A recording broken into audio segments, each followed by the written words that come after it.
Hello, everyone, and welcome. Day 4 of Denver Startup Week.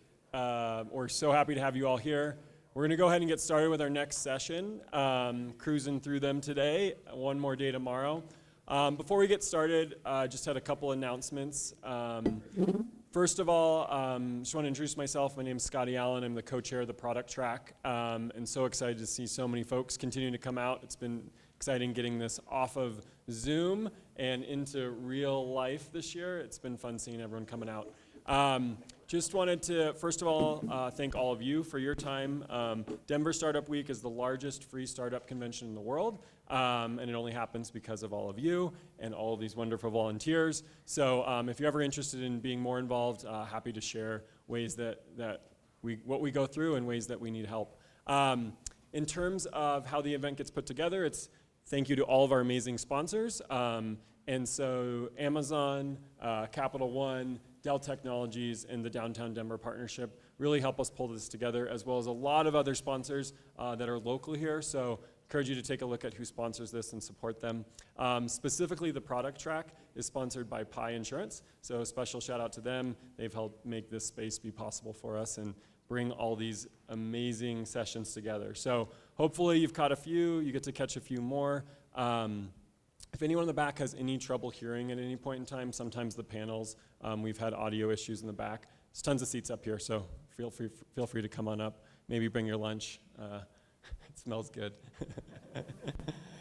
With that, I'm going to go ahead and hand it over to Dano. Excited for the session. Thanks so much. Hey everyone, thanks for coming out.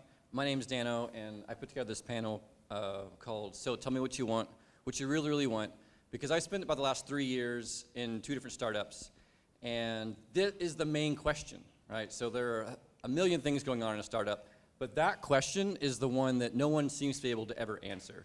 So I thought it'd be fun to put together a panel where we talk about how can you answer that question? How can you answer it well? How can you know what's going on?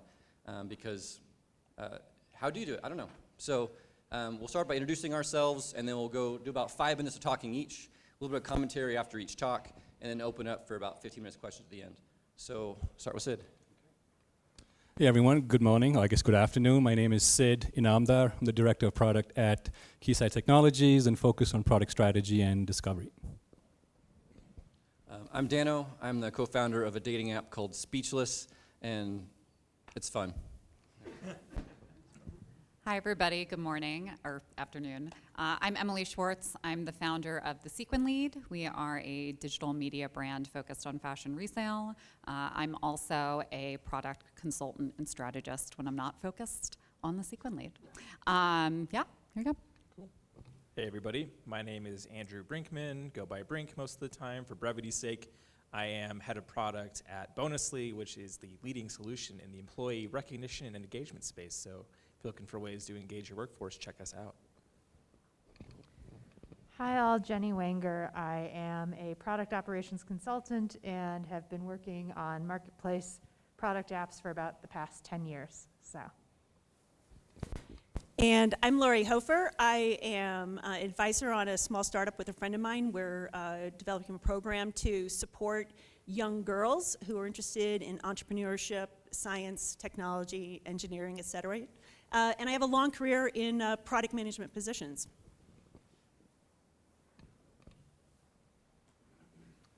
Okay, so I guess I'm going to kick us off.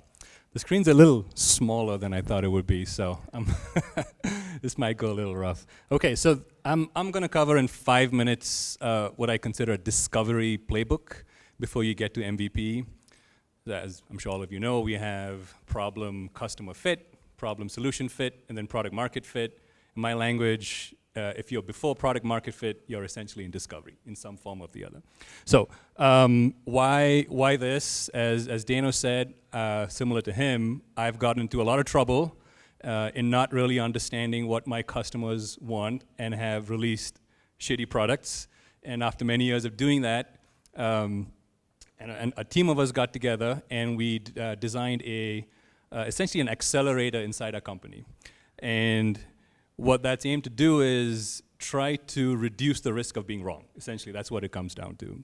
So I assume everyone's here because either they've gotten burned, not fully understanding the customer problem, or they're worried about getting burned. Just show of hands if you ever gotten burned because of it. All right. You got a few liars in the audience, but that's okay. All right. So how this works is it's 4 stages. We call it our playbook. It's a validation playbook. The first starts with essentially a business model sniff test. So this is all on paper. It takes us about a week. Oh, the image in the upper left-hand side is essentially our Trello board. That's our accelerator. Each one's a little activity you have to do. There's a go, no-go meeting, if you will, at the end of it. And as with everything, it's iterative. It doesn't go in sequence. So it's something that's practical that you could apply. And I really do encourage you look at developing a playbook, however big or small, just something that you and your team can align around, on terminology, on what's acceptable, what's not acceptable, et cetera, et cetera. So the idea of the business model sniff test is essentially, does this idea stink? Meaning, we're all so wired with a desire to build, right? We'll find reasons to build no matter what, no matter how many customers we talk to. And I'm extremely guilty about this, about going and finding reasons to build something. So what we do is we walk through just a series of heuristics, frameworks, toolkits. I'm sure many of you have probably seen these before. There's the Lean Canvas from Ash Maurya. I love his stuff. I think he's one of the best educators in this field in the discovery space. We worked with him quite closely to design our accelerator, and he gave us a lot of tips, and we took it and customized it for our company. So we spent about a couple of hours in the Lean Canvas, and we tear it apart as a team. We hold weekly sessions, which is a hot seat session, and people review it, give feedback, et cetera, et cetera. We stole this concept of a traction model, which is really, is this problem a $100 problem, a $1,000 problem, a $10,000 problem? And do we think we'll make the impact we think this idea will? So we think this is a $50 million a year business. Is that actually true? Can the market support that? Are there enough users? What's the alternative look like? What's that priced as? It just saves you time up front for just thinking through these things, which are all in your head, but aligning as a team can really drive you fast. We do the standard press release, so just sell it to ourselves and our management and get some feedback. And then finally, we've got these series of questions to really look at, if you follow Ash Maurya, his tagline is, your product is not your product, your business model is your product. So that's very much something that I strongly believe in, and that means it's not just your product, your channel, your cost structure, your revenues, and the partnerships that you have. Look at all of that together. In particular, the channel is very important. And so we look at all of the different elements within that business model and then just tear it apart. So after a week, if we still feel that this thing doesn't completely stink, then we launch into problem validation, which is just digging in. Do we really understand what this is all about? So we start and list our risky assumptions. And the risky assumption is, if this assumption was wrong, then this idea will fail, okay? And we tend to focus that more on the problem space initially to keep it lightweight. And so we do that, and then we figure out how do we test that. Dano's going to talk about unbreakable hypotheses. So we come up with hypotheses. I really love that. We don't do an unbreakable hypothesis, but I'm going to steal that and add that. So next time I do this, it'll say unbreakable hypothesis. And we talk to between 10 to 15 customers. Arguably, you can say that number varies a lot by industry, but that's what we do. And then finally, what I've labeled as identify what will cause a switch, which is essentially what the product will do. I really like jobs to be done. It's been deformed and de-shaped by all kinds of things, and there's really 2 flavors of it. There's the stuff that Clayton Christensen and Bob Moesta came up with, the customer forces stuff, which I think Brink is going to talk about, yeah. And then there's the stuff from Tony Ulwick from Strategizer, Outcome-Driven Innovation. We've done both. They're very complementary in nature. But I encourage you to look at, maybe just pay attention to what Brink will say. And that's a really good way of mapping a problem I found, and really good to align across the team. So after doing this, if we feel, we kind of understand the problem, we're hearing things over and over again, we've gone back and validated hypotheses, then we launch into solution concept validation, which is get some skin in the game from customers. And we do this ideally without writing any code. So high fidelity mockups, interactive mockups, blah, blah, blah. And we consider it not just the product, but the offer. And what that means is, yes, it's the product, it's the value proposition, but it's also how the emotional impact it makes and the fears that it alleviates, like the habits that customers have before they switch, or the anxiety they have as they choose new products. How do you address all of that as part of a quote-unquote offer? So we look at the offer as more than just the value proposition. So we do that, we figure out how are we going to test this, what do we want to hear from customers as we test the solution, right? It's always good to have those metrics. Just walking in and showing it and getting verbal responses, that's not all that great. And then we look for something, and really you can skip all of this, all that crap you can skip as long as you have that skin in the game test, right? That's the asset go, no-go test for us. If you can get someone to pay or act based on your objectives, so if you're extracting revenue up front, then you want to get willingness to pay. If it's sign-ups or something, or referral, find out how you can get that skin in the game test. That is, everything else before this doesn't matter as long as you can get that and get that at scale.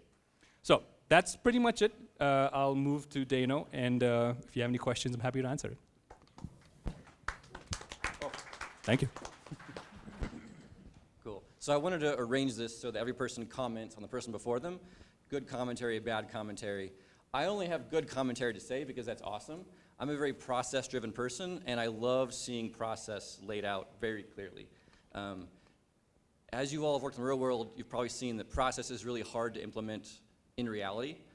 So your company has a buy-in for this process, which is amazing. I think very few companies will have, okay. Well, Can you talk about that, the buy-in? Sorry, not to steal it. It is very hard getting it, and I'm in a large company, so you have pockets of buy-in, and there's a constant demonstration that it's working. This never goes in the exact order. It's never the same shape or form each way we do it. It's very non-linear, but getting the organization buy-in is the biggest barrier, I would say. I see somebody nodding there going, yeah, I know. Yeah.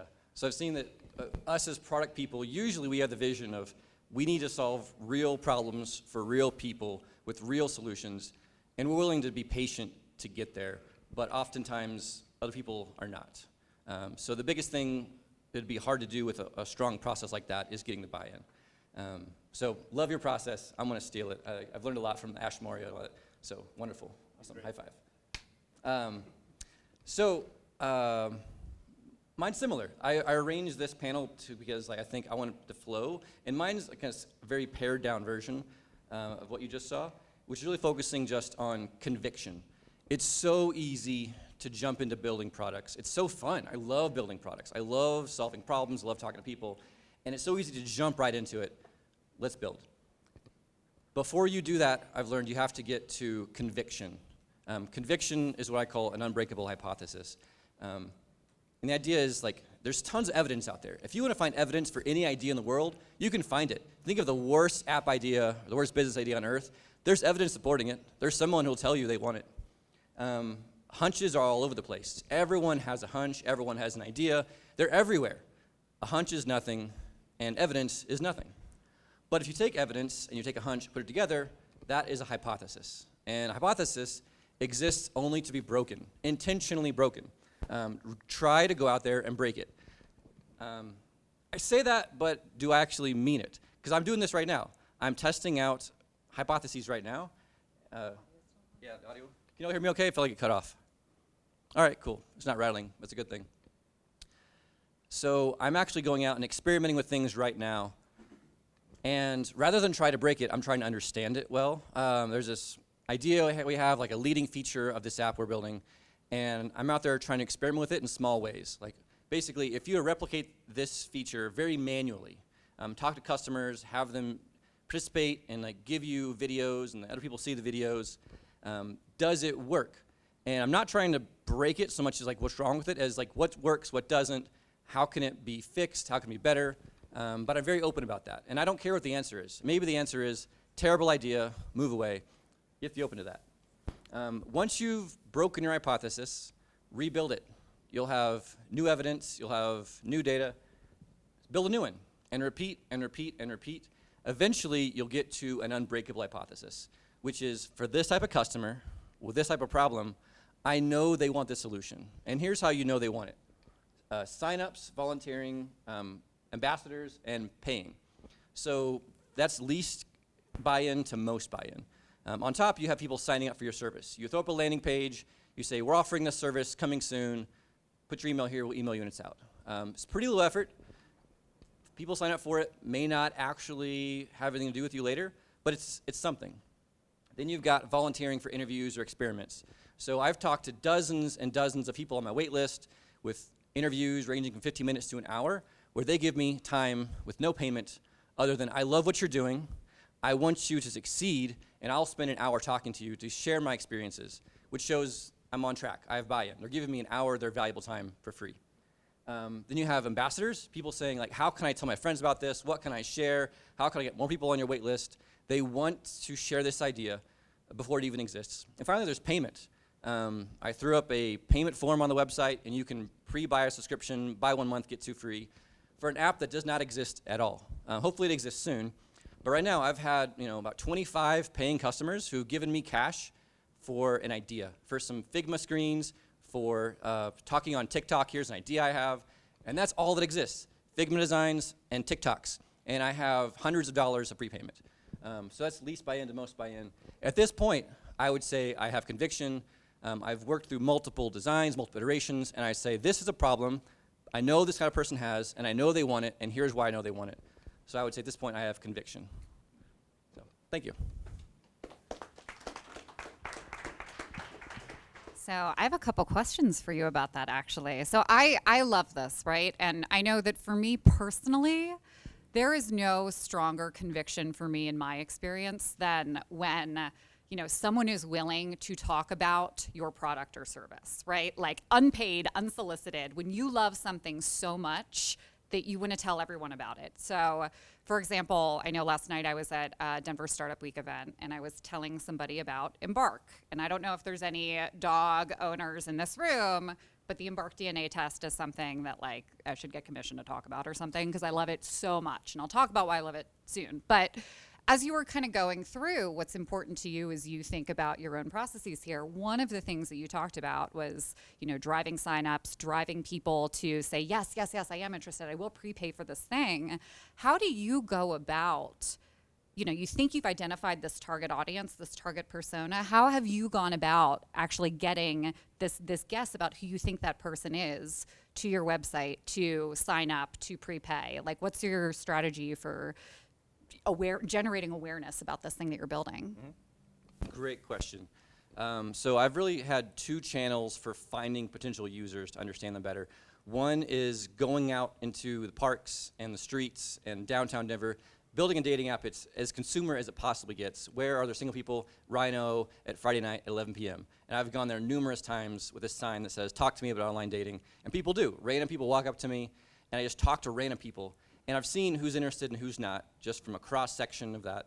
The other big channel I use is TikTok and Instagram. I just throw out a video, hey, here's something I've seen. And based on who responds, I kind of get an idea, okay, this person is grouchy about it, this person's interested.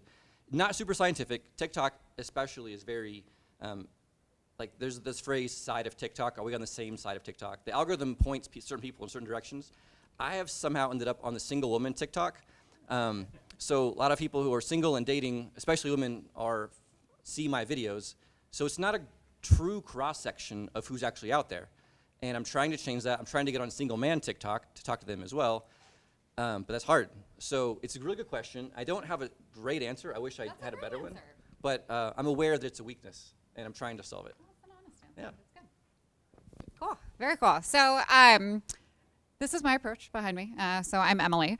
And like we were just talking about, this idea about referrals, that is a really powerful signal for me personally. And in my experience, when I'm at a place where I see that people are talking about my product or service, yes, I feel like I have hit gold, right? And the example that I gave just a few moments ago about Embark, right? If Embark had said hey, Emily, what do you want? I probably would have said something like, oh, I want, dog treats and dog toys or something, right? But what they've figured out is what I really want is to not have to think about that every month, right? I really want to a very low effort, cost effective way that is going to bring me happiness and my dog's happiness. And that's what they've been able to deliver to me. And I don't know if I actually would have said that in those, articulated it that way if some, researcher from Embark had asked me that. So for me, when I think about approaching product market fit, I usually try to think about, yes, people will tell you what, they think that they want, but usually underneath that, there's some other kind of like emotional or psychological motivator. So with the Sequin Lead, for example, right? So the Sequin Lead is a young business. We are a fashion resale brand.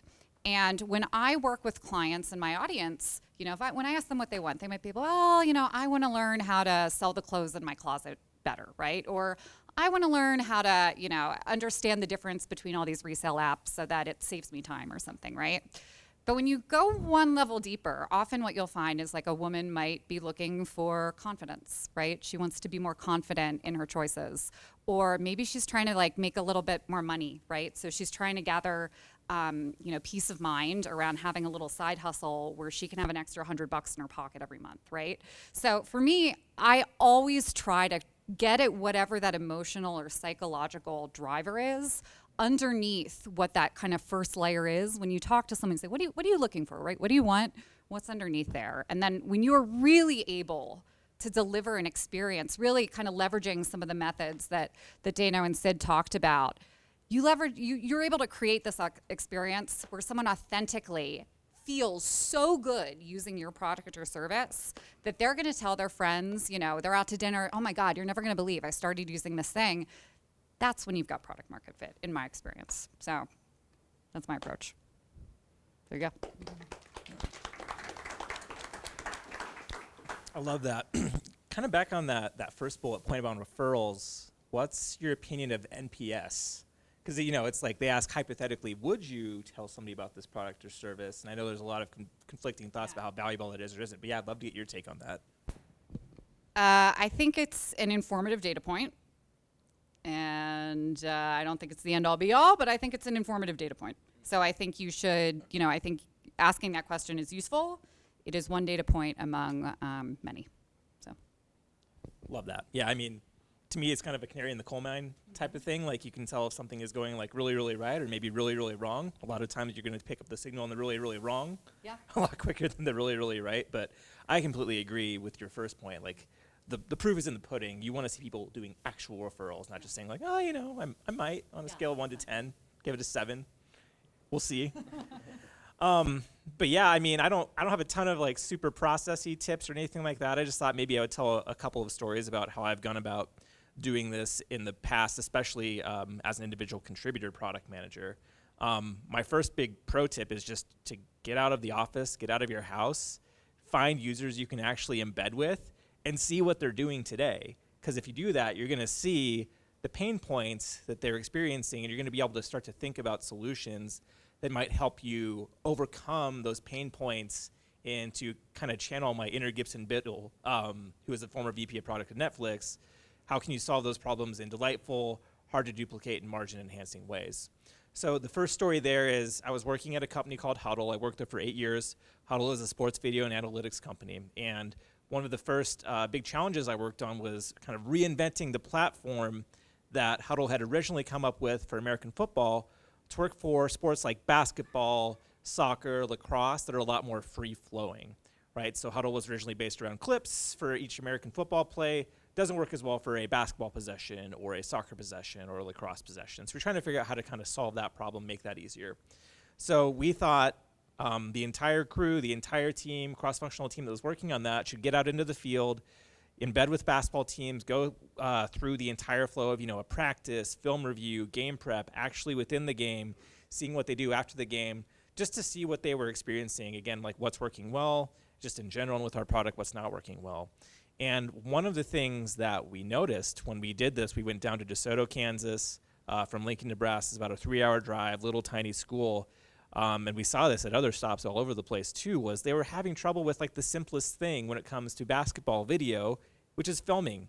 So usually they had these like 8th grade kids up there at the top of the bleachers, kind of half paying attention, chatting to their boyfriends or their girlfriends, like maybe missing like a quick change possession. So the video quality you're getting there is terrible. And on top of that, you have to take this physical camera, bring it down to your computer, plug it in, find the video files, use this uploading tool that we had at the time, make sure you had everything in the right order, get it online, wait for it to encode, multi-step process, takes a lot of time. Away games, when you're playing those, you have to also drive back, right? So a lot of times you're lucky to even have your video online and share it out with your team the next day. So after we saw that over and over and heard that pain point over and over, we're like, maybe there's a interesting way to solve that problem. So we started to experiment with iPhones and iPads as a filming device that would connect to Wi-Fi and stream that video online basically automatically as the game was going on. And that was a huge hit. It took out so many of those steps in that process, solved a major pain point. Didn't necessarily solve the problem of like the panning and the zooming and all that, but it was kind of a first step that took the company down a road that has kind of ended up now with these things that are called huddle focus cameras that are mounted on the wall, capture the whole court, you use machine learning to follow the action, and they're entirely autonomous. So that was a really cool step in that journey. The other thing I would say is and Sid, you mentioned this earlier, like jobs to be done. If you're trying to understand why people choose or don't choose your product or your solution over another, this is a great tool to kind of dive in and understand that journey and really understand, again, a little bit more about the pain points, those struggling moments, and when people start to think about making a switch to some other solution that might perform the job to be done a little bit better. I'm very much a believer in the Clayton Christensen, Bob Moesta school of thought on this. I've done training with Bob a couple of times, and I'm a really big believer on that. So if you haven't checked that out, if you're not familiar with that framework, would highly recommend it. But again, another story to tell, an insight that came out of doing that. So we were talking to customers kind of after we'd taken a stab at solving that video problem to see like what else can we do, what other problems are you struggling with? And we were specifically talking to people that had left Huddle for another solution called Crossover. And the thing that they did was, instead of relying on a student manager or somebody, on staff to take stats and add those in after the game, they would basically just take your video, ship it over to, somebody basically that was, paid per game to watch the game, add the stats, and ship it back to you. So we heard that over and over again, like, I'm willing to pay, $400, $500, $600 a season just to not have to think about this, to have this done automatically. I don't care if it's a person who does it. I don't care if it's a computer who does it. Just make this something I don't have to worry about. Because if it's something I'm trying to trust, again, like an 8th grader with or a parent with, like, I don't believe in the quality of it. So more often than not, it might just not happen. So we had to think about, again, okay, that's good insight. How do we solve that in a more scalable way? How do we make sure that we're capturing the things that people care about? So there's a lot of solution discovery that goes into that as well. But the point is that jobs to be done kind of framework and that interview structure really helped us understand the struggling moment that was causing people to switch from us to a competing solution. A couple other quick call outs, no specific stories with these.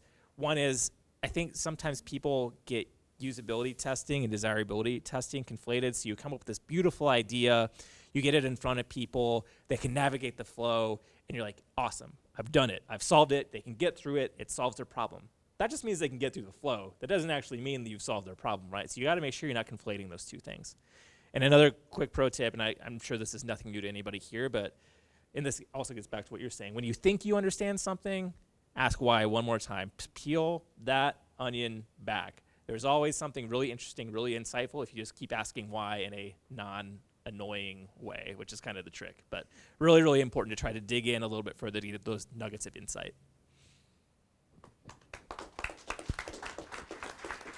Okay, but Brink, why is it important to be non-annoying when you're doing your questions, huh? Fair point. No. But I think one of the things that I really like about yours is also that especially your story about the videos, is that as you're telling that story, I can almost hear in my head the level of fidelity that you went through, all the way from well, what if we just got rid of the camera and gave them an iPhone instead that's internet connected, and and I would love to actually hear a little bit about what's the journey of fidelity of prototype that you went through to get all the way to automated, mounted on the wall, fancy product, right? How'd that work? Yeah, that's a really good question. I mean, it was a multi-year journey, to be clear, to get to where the company is now. But I mean, the very first thing we wanted to see was, given the state of iPads and iPhones at the time, this was back in 2013, 2014, it's is the video quality good enough to upload and coach off of and get insights from? So that was the very first thing we did. We just went to a basketball game with a phone and tried to non-creepily record these high school kids playing basketball. And we looked at the video, and even given the camera and phone technology at the time, it was good enough. So we're like, okay, problem one solved. So problem two is, how do you get this video off of the camera and then onto the internet? So we did a lot of kind of technical prototyping with different video formats. How do you break these things up into uploadable chunks as you go?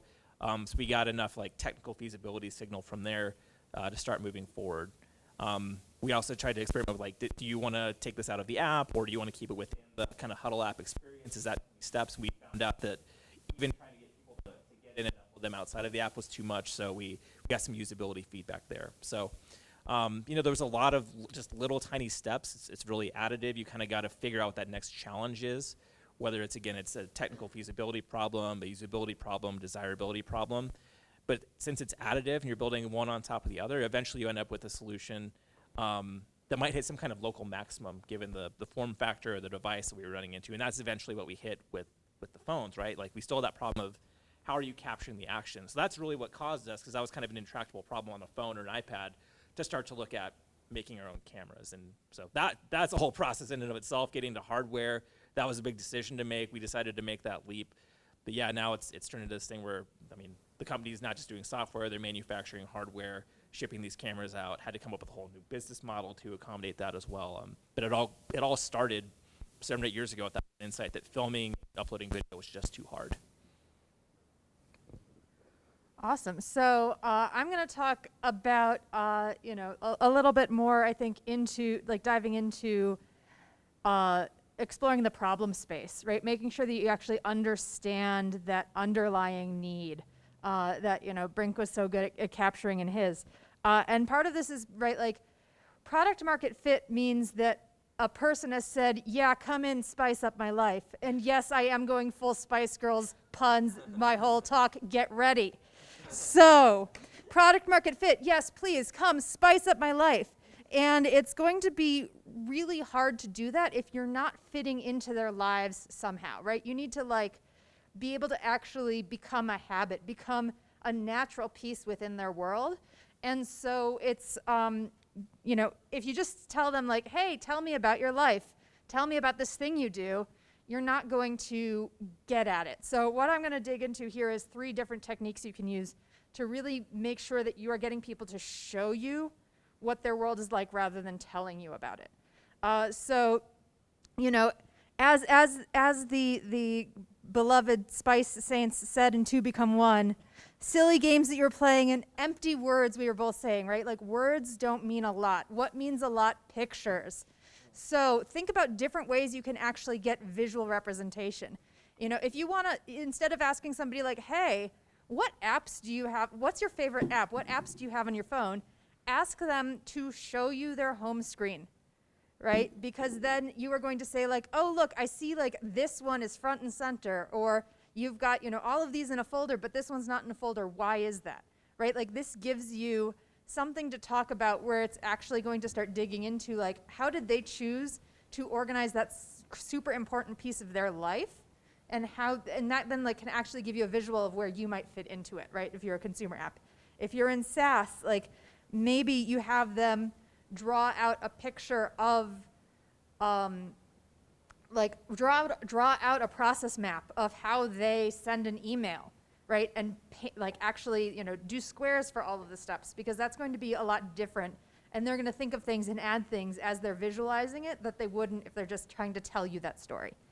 The second thing, right? Stop right now. Thank you very much, because I need somebody with a human touch. It's all nice and fun to do the digital things to try and make prototypes and all of that, but we're people and we like dealing with people. So sometimes the best thing you can do for your first prototype to understand the problem, anthropomorphize it. Pretend to be your product, right? And say I am I'm going to be, and you can tell them that we're going to role play and I am now your email sending client. So what do you need to do today? And ask, get them to say oh, well, I want to send an email. And then you can, if you're trying to do, you can then say okay, well, what kind of email do you want to send? Do you want it to be a silly email or a serious email?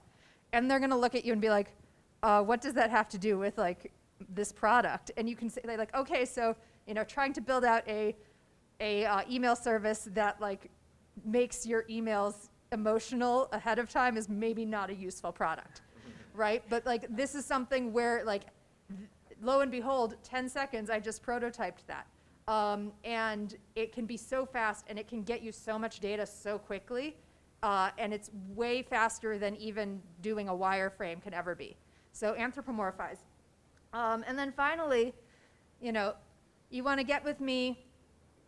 Here's the story A to Z, and you got to listen carefully. Okay, listening is your superpower in all of this, and finding different ways to listen is so critical here. So I was once building out I was working at a parking company and building out a parking app. And what we did is that we actually got calendars, and we asked people to open up their calendars and show us what they did last week. And we didn't actually care about what they did. We cared about how did you get there, right? And where was your car every single time you went to or from this place? And we recorded all of those. So we actually inverted their calendar essentially to turn it into a transit calendar, and used that as a way to then see like, okay, so where are there opportunities in their life where they could have used us but they didn't? And why didn't they use us, right? Would we have, and where are there places in their life where like there's no way that they would have used us because, you know, they don't need help parking when they're going to the grocery store because there's a big parking lot out front. So finding different ways to listen, finding different ways to get them to explain things to you can be tremendously valuable.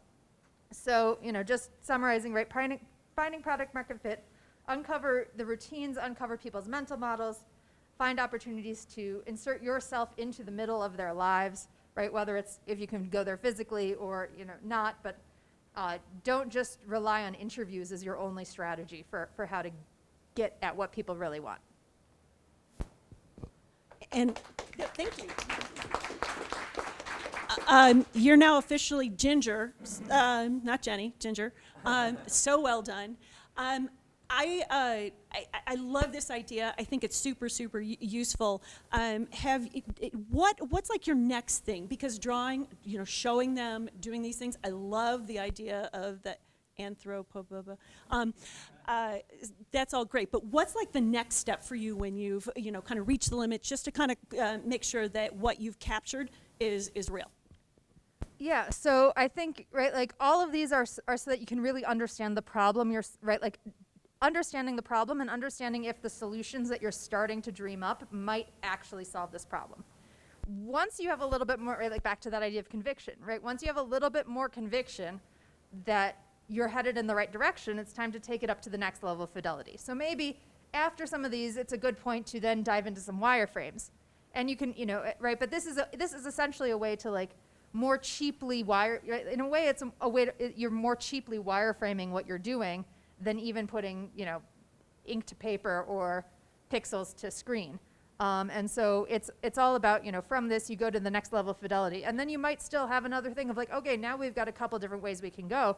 Let's go back to some of these low fidelity techniques in the show don't tell space, play with those in order to figure out where we're going again. And so you can even, you know, play back and forth, but every time you're upping the ante of wireframes to code to, you know, et cetera, until you actually have your full product built out.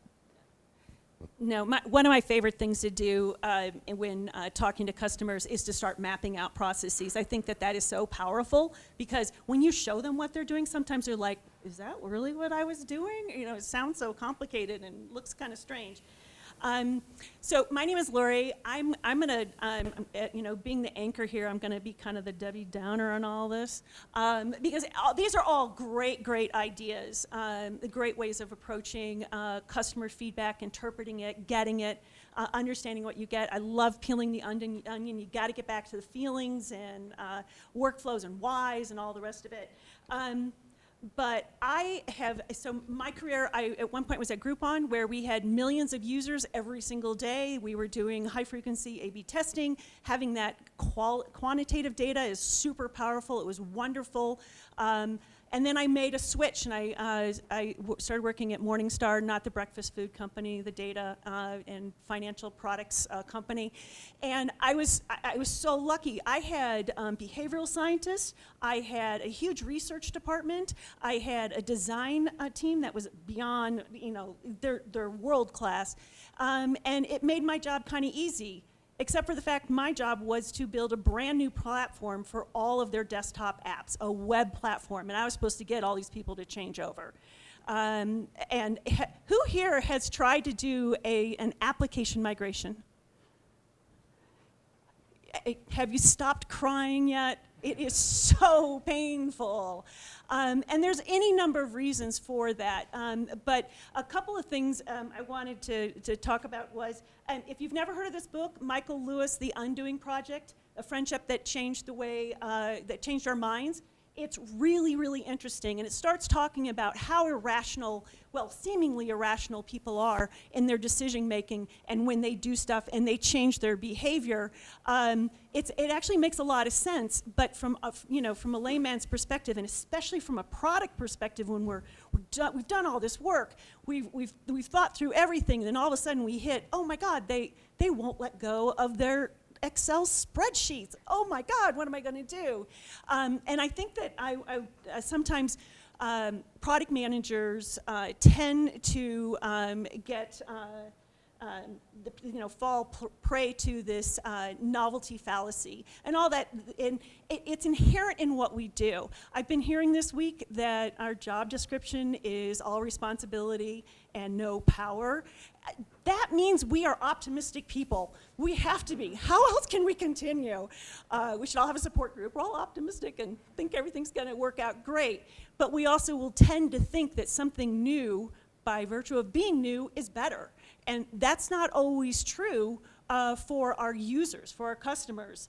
And so this is actually, I'm got a couple graphs up here from a Harvard Business Review article that came out in June 2006.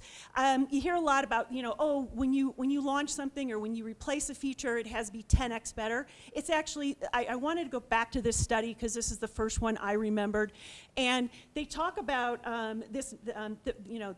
you have to balance out your product and behavioral changes. So in this quadrant, you obviously want to have low degree of behavior change with a high degree of product change involved. That's your sweet spot. We all want to be up there in the upper right? Nobody wants to be in that lower left. So when you are thinking about your product, this is a good way. There's ways to overcome this challenge, but just be aware of where you're sitting in this nice little quadrant. And then there's the 9x factor. So users will overweight what they know by a factor of 3. And that's why it's Harvard Business Review, there's science, right? We will overweight the value of our new shiny product or feature by a factor of 3, which is why whatever you're proposing has got to overcome this 9x factor. And you've got to figure out, in what way? How is it 9x better? Is it because of, is there a cost savings? That's super hard. Is there a time savings?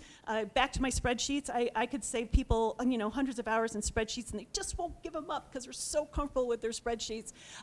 Is there more utility? Is it just a better feature? It ties into other things. You're integrating. You're going to get more value out of it. Is it a better UX experience? Sometimes UX experiences are your worst bets. You really need to make sure that the bang is there if you're going to be trying to change people's behavior with a UX change. And then you have to think about how you're going to communicate and how you're going to get this change. Even if you've convinced yourself and your team, you've all go, yep, we're at 9x better. You have to start communicating changes early. You have to involve as many users as you can, have them come in on the beta testing, have them come in on the usability testing, and figure out who are those power users, who are going to be your evangelist about this. Work with your product marketing, get that message out there that this is coming, it's coming, build up some excitement. When it does come out, tell everyone you actually did it.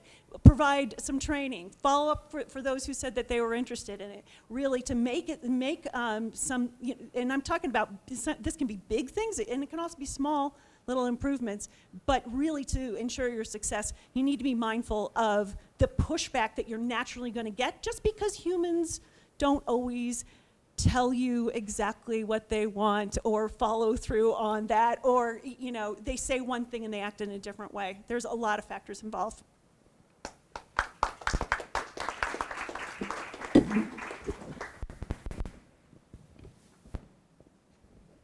Is this my rebuttal? Rebuttal. Commentary. I can fully relate to the novelty fallacy because that's me very much, and part of the reason why we came up with the Well, the who playbook. else? Who else is? I love bright, shiny new things. Yeah, Yeah. it's a thing. And the 10x. Any suggestions about how to go about thinking about 10x? So you talked about cost or time savings, and it gets very fuzzy and trying to get alignment that something is 10x better in your experience. How has that? Is it more subjective? Is it a gut feel, or do you have a better way of crystallizing it? I think if you can quantify it, that's always going to be your best, right? I mean, we're pretty much talking about qualitative feedback and how to use that, how to interpret it, et cetera. But if you can get some data behind, oh, this is going to be 10x faster, and test that message. Does your user believe you? Again, back to spreadsheets. I've had people who they just couldn't get over the fact that they could control things in their spreadsheets, regardless of what the benefit is. And I think we've all been part of things, especially internal tools. Okay, we're shutting it down. We're shutting it down. We're shutting it down. A year later, we're shutting it down. We're shutting. So yeah. I would say get some data and test that message and see if it resonates. All right. So we're going to open up now to questions, and I want to go first. I want to ask the first question, and then you all can. So this is for everyone on the panel. Is it possible to find product market fit before you ever launch? Well, I'll cheat and say it depends on your definition of product market fit. I've always viewed product market fit as it's the point where you can scale, right? It's not only that people have bought your product, but it's where you're scaling it. So from that perspective, no. But if the definition is you have solved a problem well and you've gotten people to talk about it, then yeah, I do think you can. Absolutely.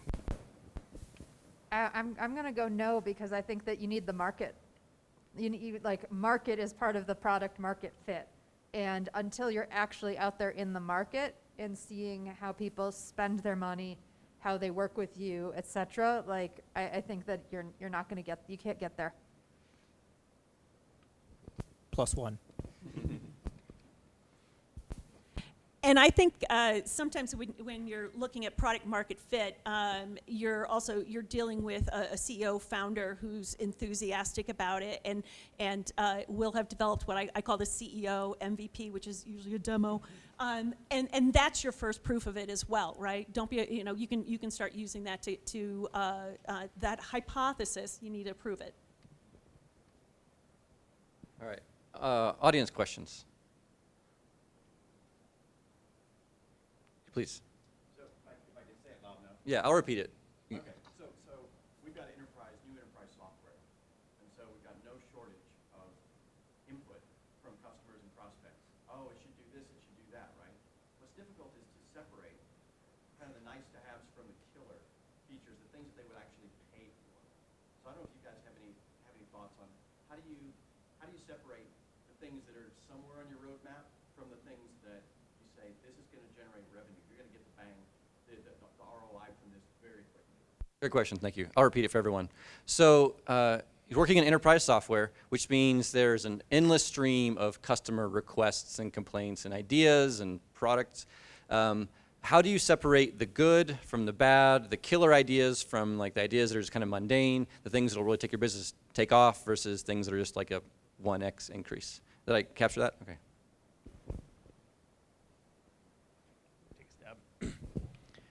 So, I mean, this is kind of a double down on one of my points from earlier, but I think this is a situation where that whole job's to be done, like interviews, framework is actually going to be really, really helpful in helping you understand that. Because the thing I think is so clever about it is it actually kind of abstracts the feature ideas, the requests, like the quantification of all that away. And you just start to walk through that purchase and that evaluation journey and, again, understand the struggling moments and what got somebody thinking about switching away from whatever you're using now, whether it's like a proper product or a solution, it might just be a spreadsheet, the point from earlier. But like what got them thinking about it at all? What are the things that caused them to look more seriously at it? What are the things they're actually looking at in terms of hiring and firing criteria? So once you start to like have a few of those conversations, you start to notice the patterns, you can start to synthesize those things, you start to really pull out, maybe not a solution, but you start to really pull out those problems or jobs that if you can solve in a unique, hard to duplicate way, they're actually going to be a difference maker for you. There's all kinds of tools out there too that are, intended to help you try to like quantify these ideas and say this many customers with this much ARR in the enterprise space care about, this feature or solving this problem. And I think those things are fine and good, but if you don't have that right mix of qualitative understanding of the customer journey and what those struggling moments are, what those hiring and firing criteria are, on top of that attempted quantification and synthesis of the feature ideas, I think if you only have one or the other, you're only looking at one half of the equation.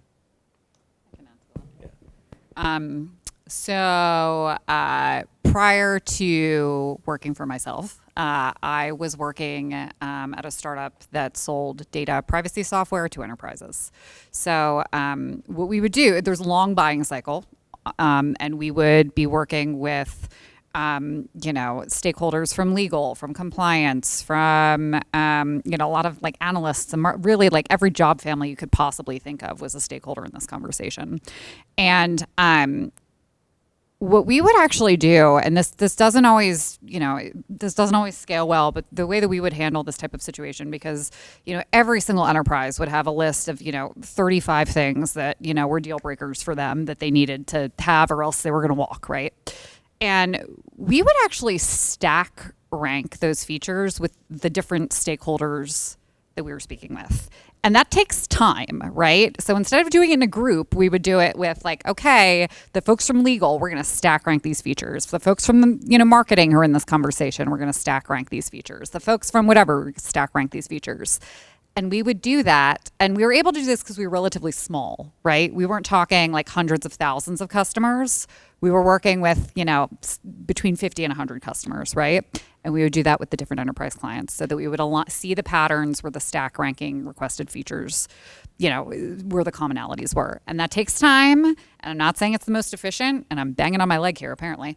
But that's how we approach that, right? Because otherwise, I know what it's like when you have an enterprise knocking on your door being like, we're going to walk unless, these 50 features are in here, right? So what we try to do is stack rank it with the different job families. So first, because sometimes you would find out, legal says, these are their top 3, but everybody else says, those don't matter so much, right? So you kind of have to, find the patterns there. But that's how we approached that in the past. Yeah. And I'll also add, like, the customer complaints that you're getting in, those people are already Spice Girl fans.